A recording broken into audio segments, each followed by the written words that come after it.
Quand je me mets en place et que tu commences à pousser, j'arrive pas à comprendre comment je t'empêche de rentrer Dans le ventre.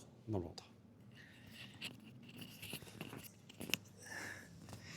Ici, quand Samuel me pousse ici, donc quand je suis ici, souvent ce qui se passe, c'est quand il commence à pousser, voilà, c'est compliqué pour vous d'empêcher cette force de rentrer dans le ventre.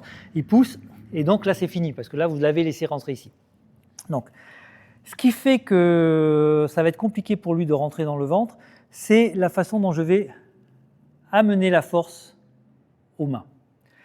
Ici, en fait, mes mains, dans mon étirement, ça va venir empêcher Samuel de développer sa force. Donc, ce n'est pas tant que, quand je suis ici, qu'il se passe quelque chose au niveau de mon ventre, c'est que je suis en train d'harmoniser quelque chose au niveau de mes bras, où je vais amener une énergie unifiée au niveau de mes mains, et c'est ça qui va l'empêcher de pouvoir rentrer dans le ventre.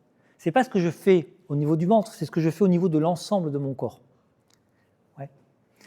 Donc ça va interroger sur justement comment je suis en train de pratiquer.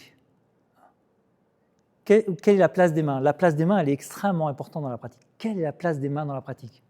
Comment elles s'intègrent dans le processus?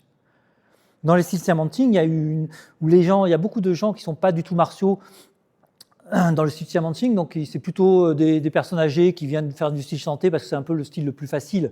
Le style Siamanting, les positions sont assez hautes et le style est court.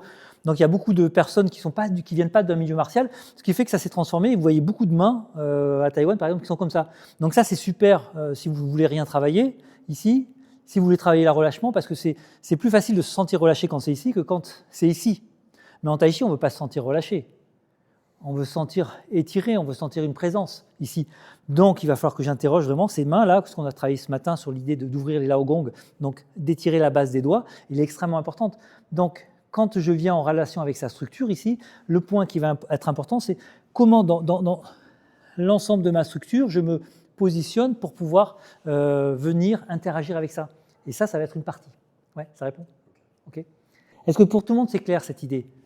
C'est comment, dans ma pratique, j'interroge un élément et comment cet élément doit faire partie d'un tout.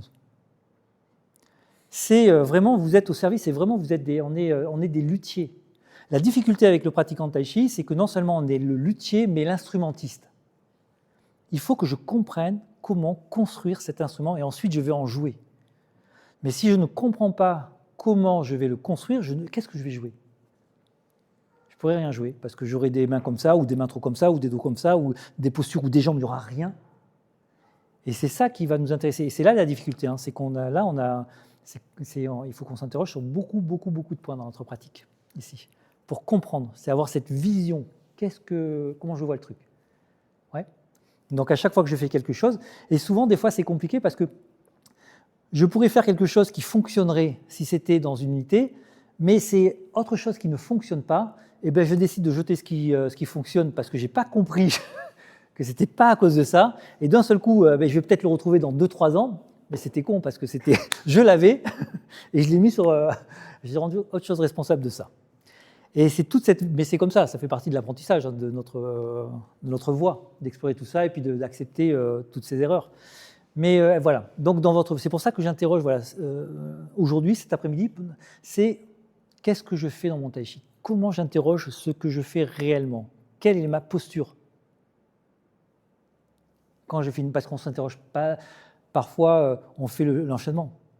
Mais est-ce qu'on a vraiment pensé à chacun des éléments qui étaient présents dans l'enchaînement pour comprendre quelle est sa raison? Ouais, ça va? Ça va? D'autres questions?